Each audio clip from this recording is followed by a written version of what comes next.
We're coming to you live from our Auckland Park studios. This is Prime News on SABC 3. Here are the top stories making headlines.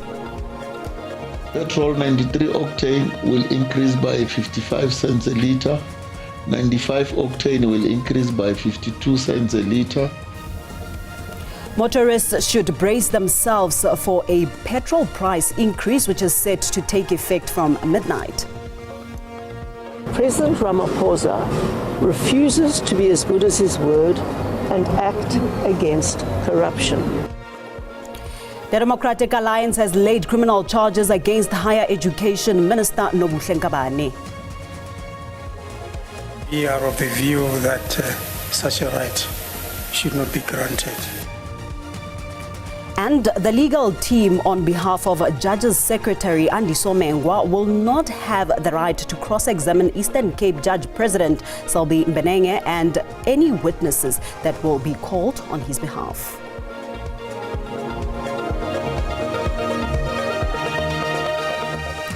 Good evening and welcome to Prime News on 3. An absolute pleasure it is to be in your company this evening.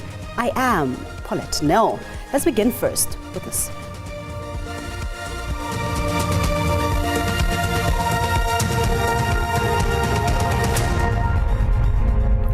Motorists should brace themselves for a petrol price increase, which is set to take effect from midnight.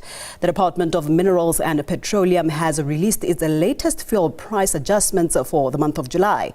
The retail price of 93-octane petrol is set to go up by 55 cents per litre and 95 octanes by 52 cents. Diesel 50 ppm will increase by 84 cents, while 500 ppm diesel will cost 82 cents more. Following 4 consecutive months of fuel price decreases, the fuel price is set to go up at midnight for the month of July. The latest hikes are attributed to the impact of the war in the Middle East that has affected the oil prices. Petrol 93 octane will increase by 55 cents a litre. 95 octane will increase by 52 cents a litre. Diesel 50 ppm will increase by 84 cents a litre, and 500 ppm will increase by 82 cents a litre. Illuminating paraffin at retail level will increase by 89 cents a litre. The reason for the recent increase in the petrol price has to do with 2 factors. The one is the depreciation in the value of the currency, the rand, and the other one had to do with the increase in the international oil price. Now, what usually happens during a conflict where an oil producer is involved in is that the oil price typically would spike up like what we just witnessed, but usually what happens, it stabilizes somewhere and then gradually drifts lower as well. The Petroleum and Mineral Resources Department says the prices of LP, on the other hand, will see a decrease this month for the country, except in the Western Cape province. The minister has approved a 14% supply cost recovery on the MRGP of LP gas that is imported through the port of Saldanha Bay in the Western Cape. Therefore, the MRGP of LP gas in the Western Cape increased by 190 cents per kilogram, resulting in the maximum refinery gate price of 36 rand 8 cents per kilogram. Katlego Logodi, SABC News in Johannesburg. The DA has laid criminal charges against the Minister of Higher Education and Training, Dr. Nobushle, ahead of her tabling of her department's budget in the National Council of Provinces. The party says it took this step because President Cyril Ramaphosa continues to take no action against ANC corruption in the executive. DA Federal Council Chairperson Helen Zille led the laying of the fraud and the misleading of Parliament charges.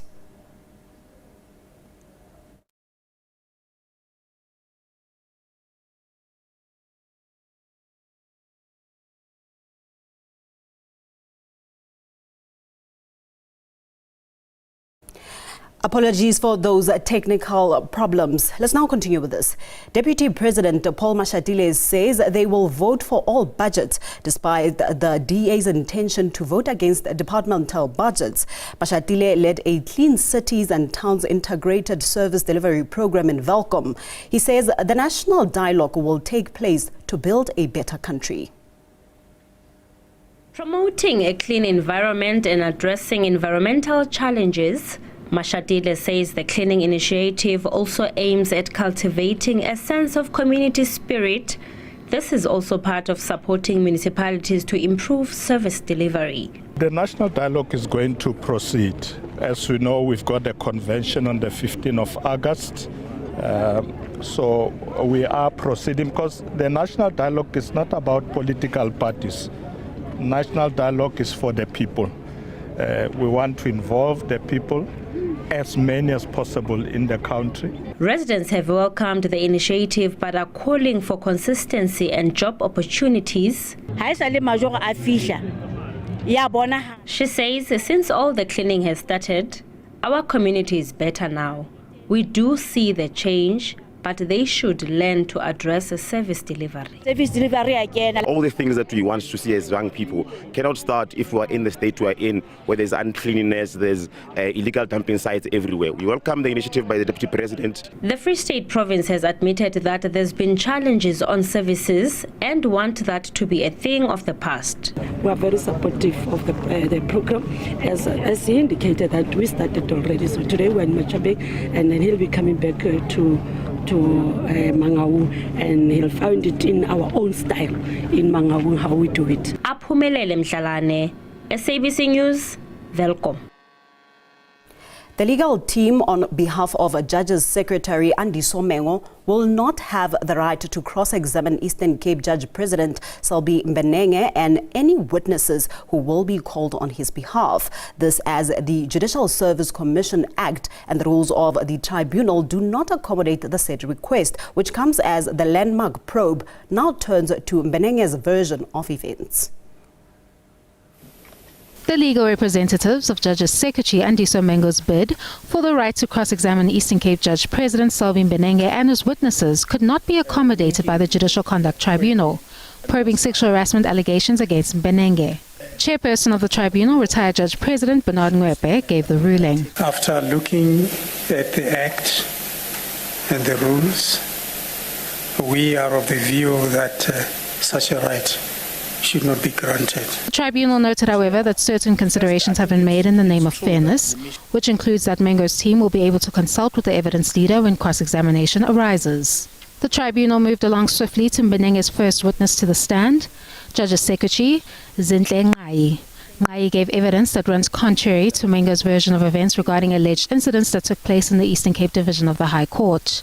Does Ms. Mengo's allegation that she came back to later stage, peeped through the JP's office and saw the JP hugging the court manager, does that allegation have any substance or truth in it?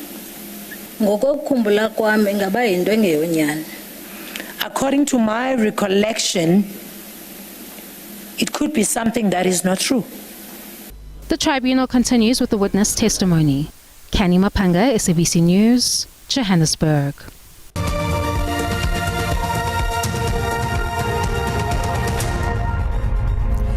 Welcome back. Let's shift our focus to this now. Rand Water is in day 2 of the second phase of conducting critical maintenance to its key infrastructure. The bulk water supplier says this maintenance is crucial for ensuring consistent and efficient water supply in the long run. It has put plans in place to ensure consumers are covered during this period. Business owners say they've had to travel to areas with water and fill buckets to keep their businesses operational. The Eastcliff Medical Center is among the businesses affected by Rand Water's planned maintenance on its pipeline. Staffers at the center say the lack of water is negatively impacting their work and the comfort of patients. The water is the source of everything in this practice, so we actually need water. So even if they can send like a truck, that would be really, really helpful. We have a staff of 40 people, let alone the patients. Yeah. We work a full day. We've been here since 5:45 this morning. For us not to be able to use the bathroom is impossible. Basically having to scavenge water. Even me, myself and the other guys, we're just going down the road here just to scavenge water. There's a little pond. It's not safe water, but what can you do? It's hard for the patients. We I would say since yesterday, we have hardly seen any patients. Sarah Govia runs a coffee shop in Eastcliff. She says mornings are usually the busiest, with patrons rushing to get their caffeine fix. I can't use the toilets. I had to close the toilets. And most of my customers, they're a certain age. They need to use the toilet. They need to wash their hands before they eat. They just can't do those things. The ward councillor in the area says the situation is unbearable. It's becoming a full-on humanitarian crisis. So one, I'd like the rollout of the water tanks to start happening. I've spoken to them telephonically. They have said that I'm on their list, so hopefully they can do it sooner rather than later. Johannesburg Water has called on ward councillors to reach out to them to request water tankers. It says it will take several days for the system to recover after the planned maintenance and for normal water supply to return. Nerea Hlakutsa, SABC News, Johannesburg. The head of the so-called bomb squad in Johannesburg, Dr. Snooki Zikalala, says the newly appointed team's only interest lies in ensuring that it achieves the goals for which it was established. Zikalala has emphasized that the team will focus on restoring the city of Johannesburg to its former glory by delivering when it comes to services.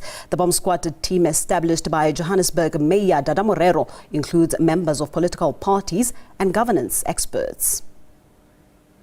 Moment in time. With the state of the city of Johannesburg under the spotlight and the bomb squad under scrutiny, Dr. Snooki Zikalala, the man at the helm of the team, has refuted claims that they are interested in positions. He says their aim is to ensure that they turn around the metro.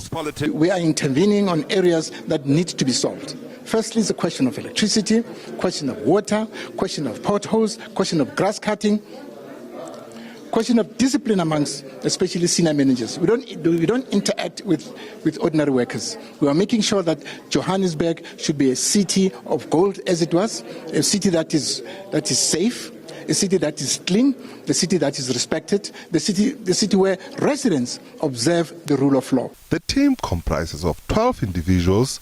Some are members of different political parties, whilst others have expertise in local and national government.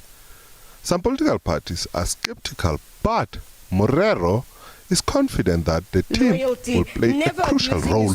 Morero further says the team has the green light, meaning they can hit the ground running.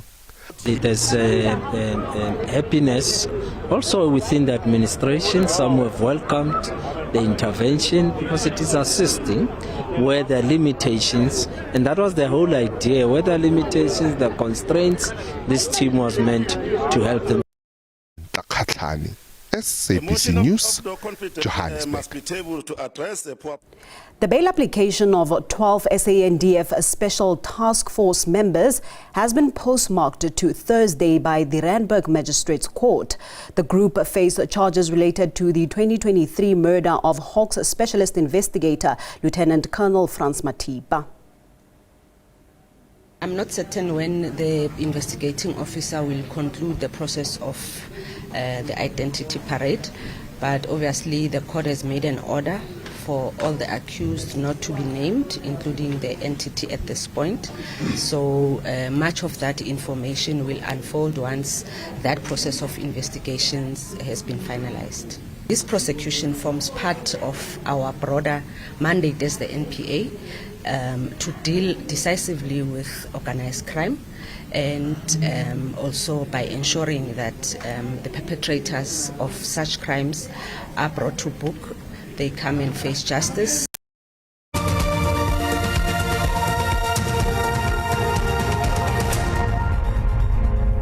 Thank you for staying with us. Let's continue with this. The Musina Special Economic Zone in Limpopo has stalled due to various challenges and legal action against it by a contractor.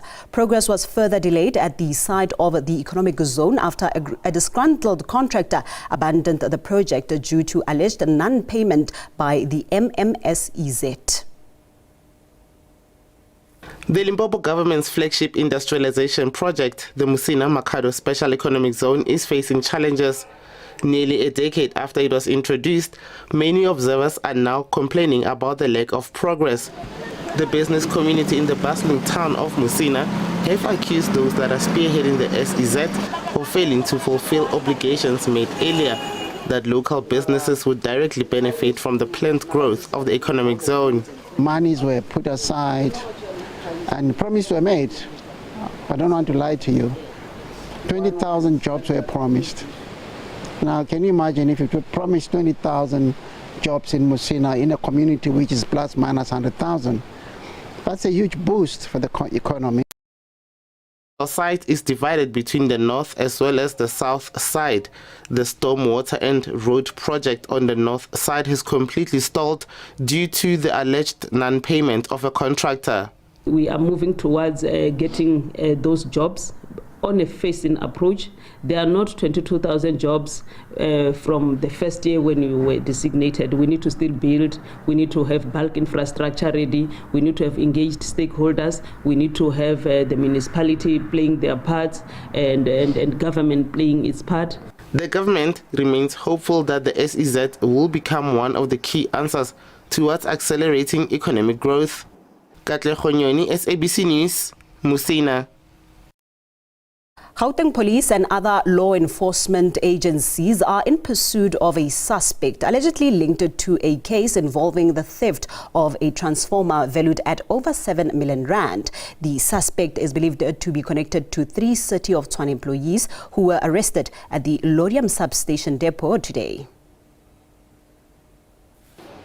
A transformer meant to supply electricity to entire communities disappeared from this substation in Lodium. 3 suspects, all employed by the City of Tshwane, were arrested on Tuesday following an investigation by police. It's an ongoing investigation. It started last year, November 27th, when we arrested 1 suspect. In fact, we arrested 11 suspects in Lodium at the substation. This particular individuals, 10 were subcontractors, so they were released, and 1 was charged, of which it was the employee of the City of Tshwane, the electricity. The arrests are part of a broader crackdown on the theft and vandalism of essential infrastructure across Gauteng. Authorities allege that the suspects used access privileges and forged documents to remove the transformer without raising alarm. The stolen infrastructure is worth over 7 million rand. Although 4 individuals have allegedly been linked to the theft, but 1 suspect, believed to be the buyer and distributor, remains at large. There is 1 individual still outstanding that will be arrested very soon. I can't reveal where because it's still a high-profile person that needs to be arrested. The City of Tshwane has reportedly lost over 500 million rand in the past year due to ongoing theft and vandalism of public infrastructure. The 3 suspects, aged between 30 and 40, are due to appear in court on Wednesday. Lopang Alamu, SABC News, Tshwane.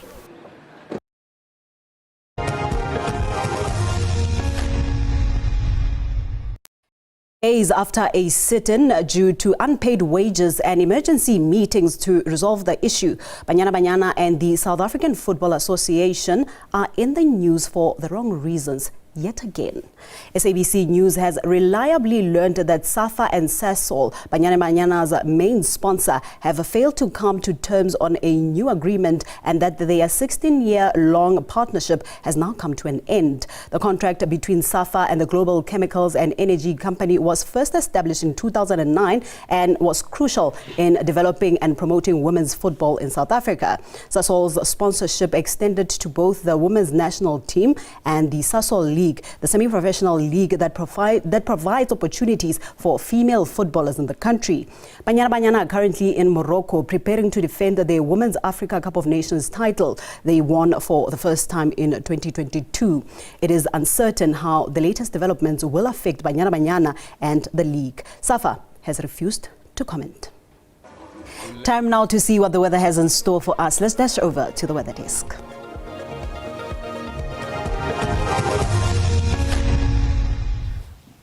Thank Thank you very much and a very warm welcome to the weather desk. Time for us to look at those conditions over the country today. We are going to talk a little bit about the impact-based warning, which is the color coding warning that has been used whenever we give warnings. As a matter of talking about the likelihood of a certain event happening and the impact that it can cause. Now, when we talk about level 2, we are talking high likelihood on an event happening. Let's take flooding as a possibility, but we are talking minor impacts, especially as we move towards areas which can be impacted by that rainfall. So as I said, we moved away from what the weather will be, and the color coding talks about what the weather will do in terms of the impact. For example, when you talk about thresholds, we're talking 70 kilometers per hour wind speed. Instead of talking just giving the weather, we are going to talk about what the weather will do. So in the case of the wind speed, we'll be talking about a localized damage of settlement, whether informal or formal settlement. And also, we are talking about a combination of the level of impact and also the area as vulnerability, meaning that the amount of rainfall that is needed to cause flooding in Centurion is not the same amount of rainfall that is needed to cause flooding in Polokwane. So the areas of vulnerability is important too. And lastly, we are talking about the likelihood of, as I said, the likelihood of that event happening. Now, for tonight, let's look at our conditions. We're still expecting a 30% chance of showers and rain as we move into Cape Town. Overall, it is going to be a clear day over southern parts of the country, especially as we move into Free State. For tomorrow, a strong cold front is coming in over Cape Town, causing some rainy conditions over the Western Cape, stretching to the Northern Cape and Eastern Cape for tomorrow. And also looking at our conditions for tonight, it is going to be a relatively cold night, especially Bloemfontein. Freezing as we move into Bethlehem. We're expecting a minimum of -3, an average of 6 over Pretoria, Johannesburg and Polokwane. Musina dropping down to 11, with Sunderland expecting a minimum of -2. Maximum temperatures for tomorrow, it is going to be a cool day as we move into Sunderland with a high of 16, but a warm day over Appleton with a maximum of 26. Musina at a maximum of 25, but warm conditions as we move towards Durban. We're expecting a high of 23. That's all the weather I have for you. Stay tuned.